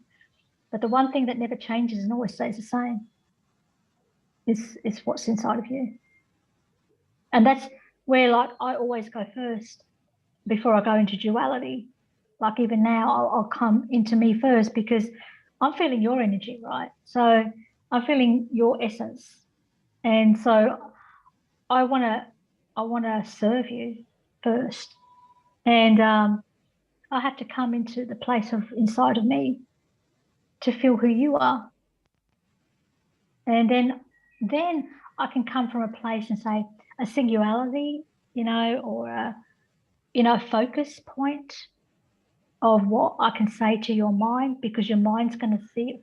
Your mind's going to hear it first, you know, to try and decipher like what your mind's trying to do now, but to try and understand. You know, there's so many different perceptions out there, but you know what? Every single perception is still a lie, because it's not always true. The truth is the divine one in you, and that's the ultimate truth. And then from there we create and we serve from that place, and we become aligned. When you serve from that place, it doesn't matter who comes around you, or what perceptions they have, or what they perceive. That's their story, and doesn't have to be yours. But what you find when you come from more place of love, what's attracted to you is what you're aligned with, and you will get that more. Less is better, right? Less distractions, less responsibilities, less of everything, minimalistic is much better.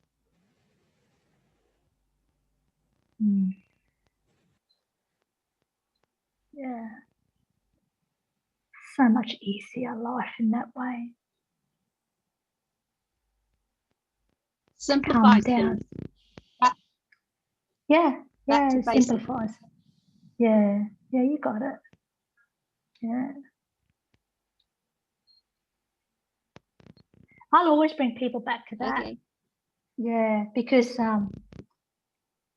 it's easier. It's easier for me. It made me easy to fast, it made everything easier around me. Yeah, thank you. Thank you, Ranjeet. Thank you. Oh, yeah. Who else, guys?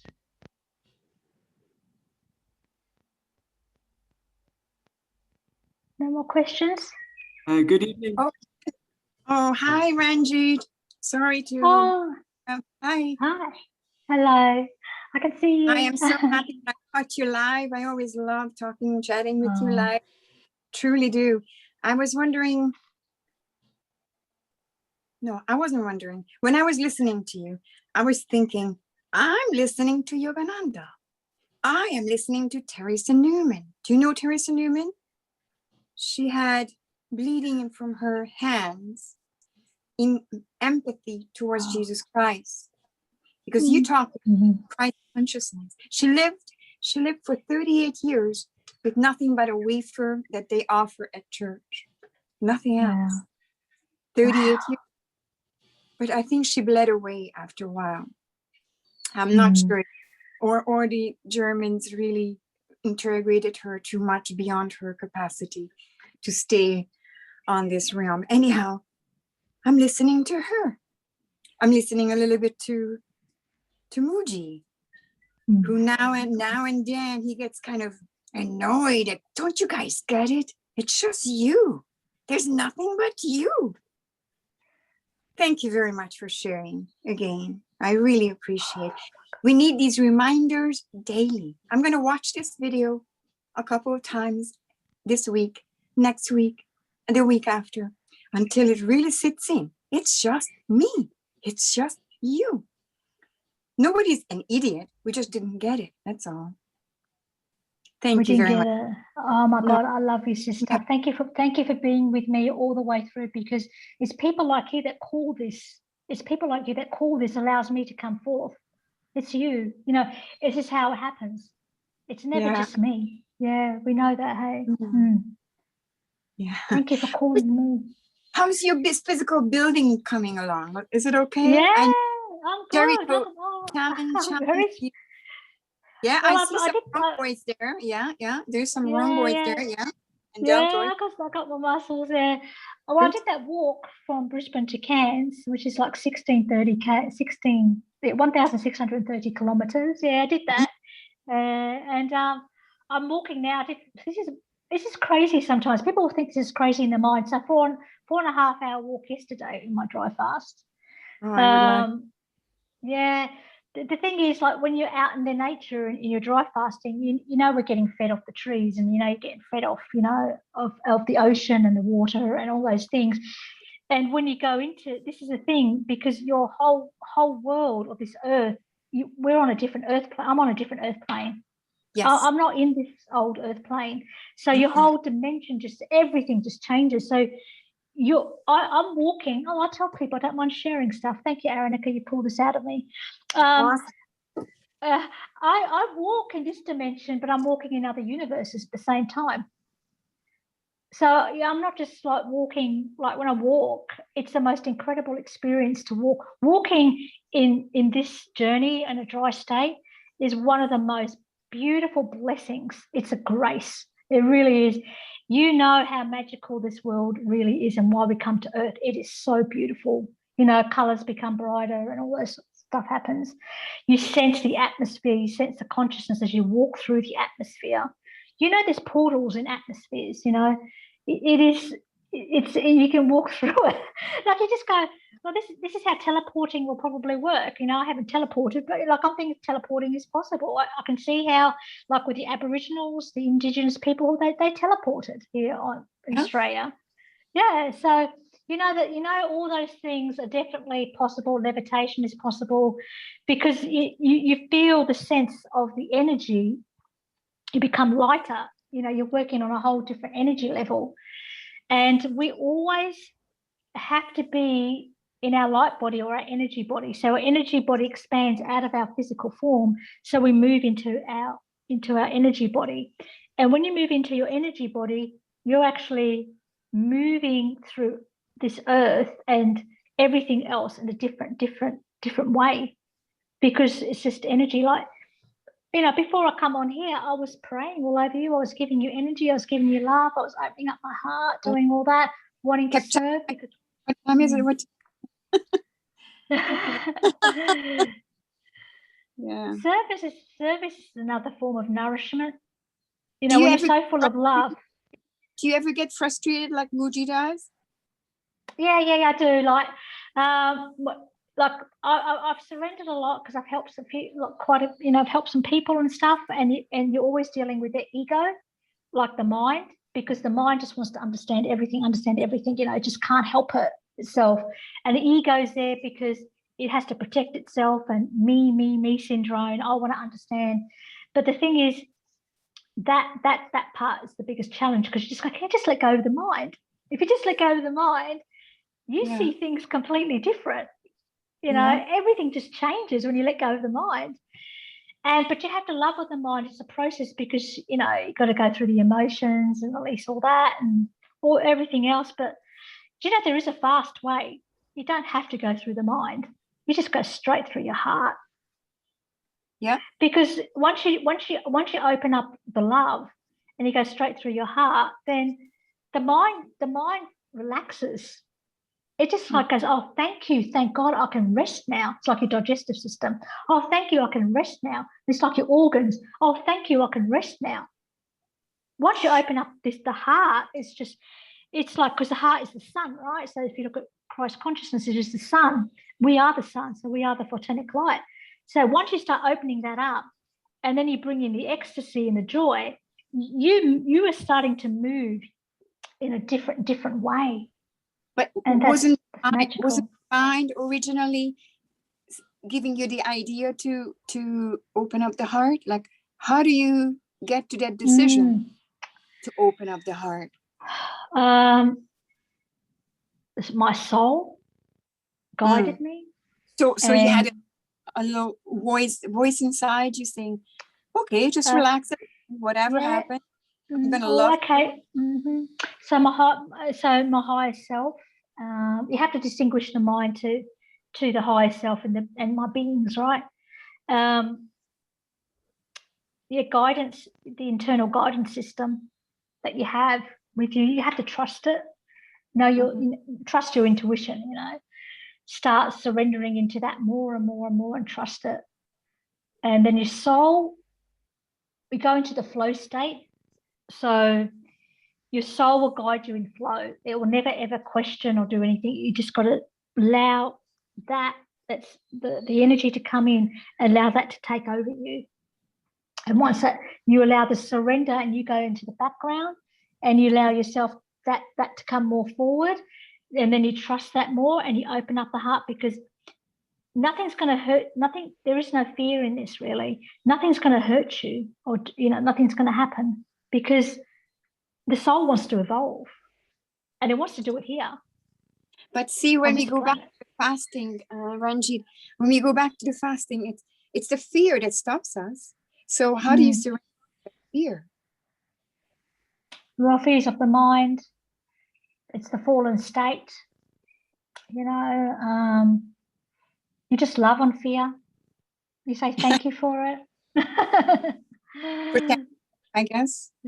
Yeah. Just thank you, Fia. Thank you for being around. Thank you for all those things. Just before I did fasting, Aaron, I've done a lot of things just like surrendering before fasting. Right. You mean before Yeah. the 20-day water fasting? Before that, or Yeah, before that. Yeah. okay, so Yeah, I've been surrendering for a long time without me truly being aware of it. I've been in allowance. I've been happy, joy. I can share so many stories about my past.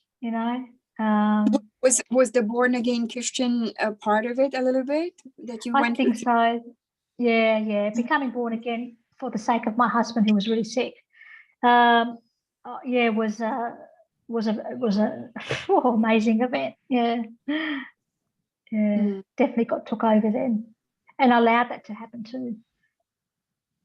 So do you think most humans would need a little tragedy before they click on to that trust surrender?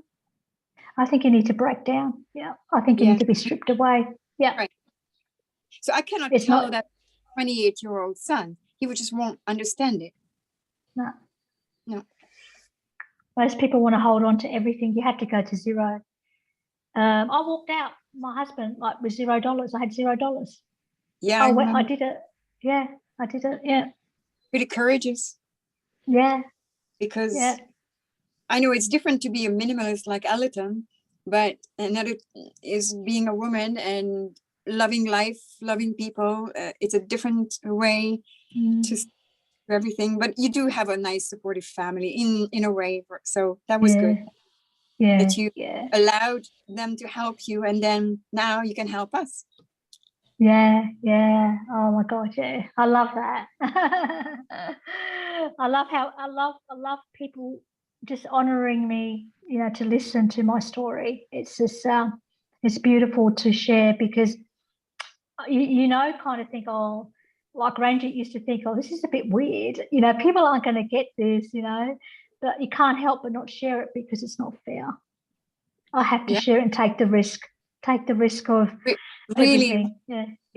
Appreciate because you are being quite vulnerable. You're going to be scrutinized by all kinds of people. Like, what do you mean? You can, but you are doing it right now. You are on juice, a little bit of green smoothies, right? Yeah, I have a green powder smoothie. Yeah. I do a little bit, not too much of it, but I do a little bit on my wet days. I like the greens; it grounds me. I find stabilizes me. Yeah, but I can't eat green food. Like I can't eat veggies and that. Yeah. You don't even eat. Worry about that. We don't need to eat. So we don't need to eat. When Sandy from the UK asked, like, my digestion is no good, I wanted to jump in. Don't worry about it. You don't need a digestion. Yeah, that's right. You don't. just drink. Drink, exactly. Ranjeet, did I tell you that there's a guy in Florida in his flip-flops? He runs every single day. I don't know how many kilometers. Many kilometers he runs, and all he has is a knapsack with a bag of sugar, the cheapest sugar you can buy, and all he does puts a little bit on his tongue and he keeps running. Doesn't drink water. Amazing. Yeah. You can I be bold and say something? Please really really bold. Okay, it doesn't matter what diet you're doing. It doesn't really matter. When you get to all this, you go, it doesn't matter. No. It really doesn't matter. No. Yeah. I still would like to figure out. Sorry? I still would like to figure out what Elton's sugar is. I'm sure there is something that he does once a week, once a month. We just have to figure it out. He's not going to give it to us. I don't think so. No. Yeah, it's true because you don't want people doing what you're doing because it's unique for you, because the soul is just devised. Yeah, you figured it out for yourself. That's right. You trusted the process. Wonderful.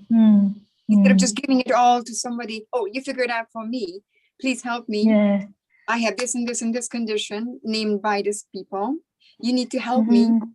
And you just say, okay, these are the sensations. This is what I have done. how can I change it? Mhm. Yeah, But you do absolutely. learn other people. That's why I also binge watch all master fast videos and all. I don't watch any much other fasters other than Swami Satmarga, the Russian fellow. Oh, Have you watched his video? no, but I'd like to. Oh, you would like it. He did Yes, 3 I would months. like it. Yeah. And Trevor, he's now doing his 28-day dry fast Beautiful. in the mountains. Is his time. Mhm. He's Mhm. on. You want to follow him. He's also very much about exploring limitless possibility. Thank you very much again, Ranjita. I'm gonna give it to somebody else. Thank you. Love you too. Very, very much so. Thank you. Okay, guys, we are about 2 hours in. So does anyone else have any questions for our amazing guest, Ranjeet? Because if not, then we are going to wrap it up soon, probably. Can you tell them about Soul Group? I Yes. Yeah, just I we have a just question want to here. say hello. Oh, hello. Aren't you beautiful? You're so I love beautiful. to see. I love to see you on Zoom, and I love to hear your story. I never spent that much time on the Zoom, but I could not leave the place. I just love your vibration, and thank you for sharing. And really good. And I'm trying to Oh, do once a week fast. Yeah, it's been nearly 2 months now, and it's good. Yeah, I like it. you Yeah. like it. But the It's first very time good. I heard about the dry fast and soft dry, I didn't know that one before, but now I understood what is it. But I think it's very hard, but I never tried it.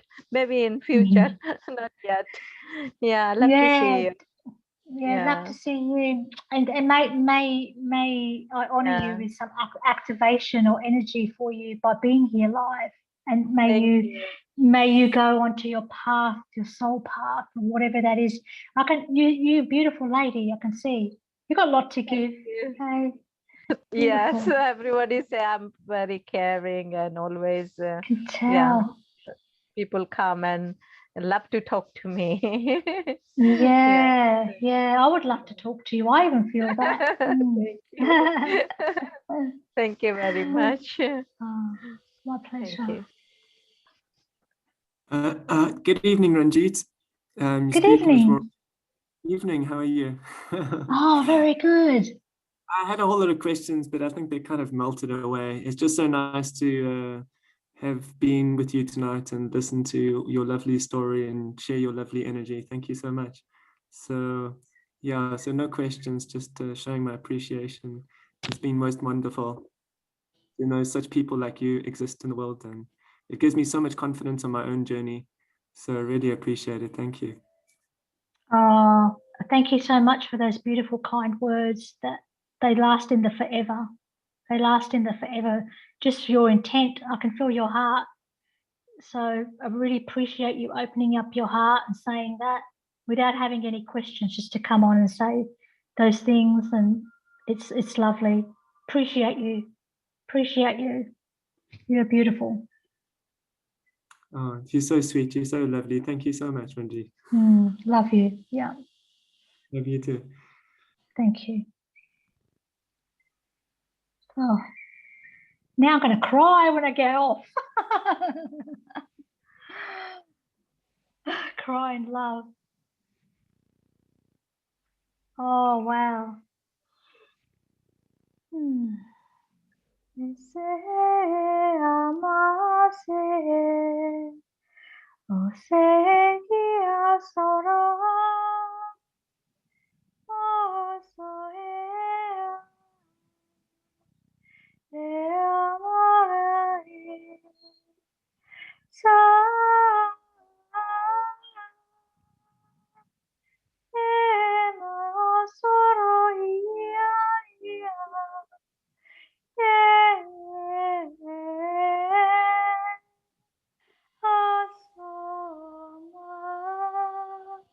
You were so loved.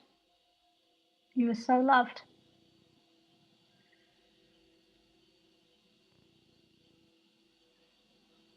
more than you can even realize. And that's all there is. There is only this. Nothing to worry about, nothing to fear, only to be in the presence of your own light. Thank you, Arik. I love you, brother. Thank you for doing this so much. Thank you so much. It's my pleasure. Thank you so much. It's really my pleasure to serve, and my pleasure to have amazing people like you and our other speakers, and also our amazing members and the audience. And yeah, it's just the embodiment of love, kindness, support, and we are here together on this journey. We're here to support each other, to share. So guys, thank you so much. Thank you, Arik. Yeah, I'll put Thank you so much. Sure. I'll put my contact details in case you want to join the weekly fasting group, and if you're not yet a member, and also I'll put the details of Ranjeet's Facebook group in case you want to join and contact her.